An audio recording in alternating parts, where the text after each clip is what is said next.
উজনি মানুহে পাণ বজাৰে আদৰিব লাগিব বুলি কৈছিলে, কি ক'ব ইয়াৰ? মই মিয়া জনগোষ্ঠীৰ সকলোকে আহ্বান জনাইছোঁ যে যিহেতু উজনিৰ মানুহে আপোনালোকক বিচৰা নাই, অন্ততঃ কিছু সংগঠনে যেনেকৈ উৎপাত কৰি আছে, মিয়া জনগোষ্ঠীৰ সকলোকে মই আহ্বান জনাইছোঁ যে আপোনালোকে অনাকাংক্ষিতভাৱে তাত নোযোৱাটো উত্তম। আপোনালোকে অসমৰ বাহিৰত কাম কৰিবলৈ যাওক, আপোনালোকে ভাৰতৰ বাহিৰত কাম কৰিবলৈ যাওক। আমি কাৰো সৈতে যুদ্ধ কাজিয়া কৰাৰ দৰকাৰ নাই। শ্ৰমৰ মূল্য আছে, সকলোতে পাব।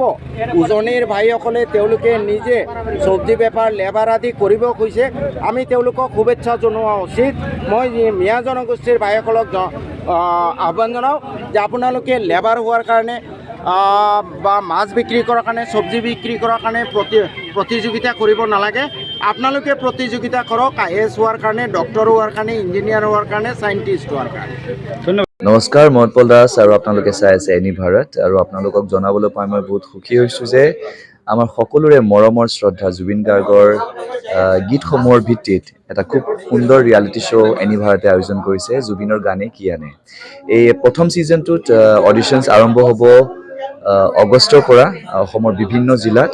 গতিকে মই সমূহ কলাকুশলী, বিশেষকৈ যিসকল প্ৰতিভাশীল গায়ক গায়িকা আছে আমাৰ সমাজত, তেওঁলোকলৈ মই এটা আহ্বান জনাইছোঁ, তেওঁলোকে প্ৰস্তুত হওক এই ৰিয়েলিটি শ্ব'ৰ বাবে। আৰু তাৰিখটো হৈছে 15 আগষ্ট 2024 চন, এনি ভাৰতৰ অডিশ্যন জুবিনৰ গানে কি আনে।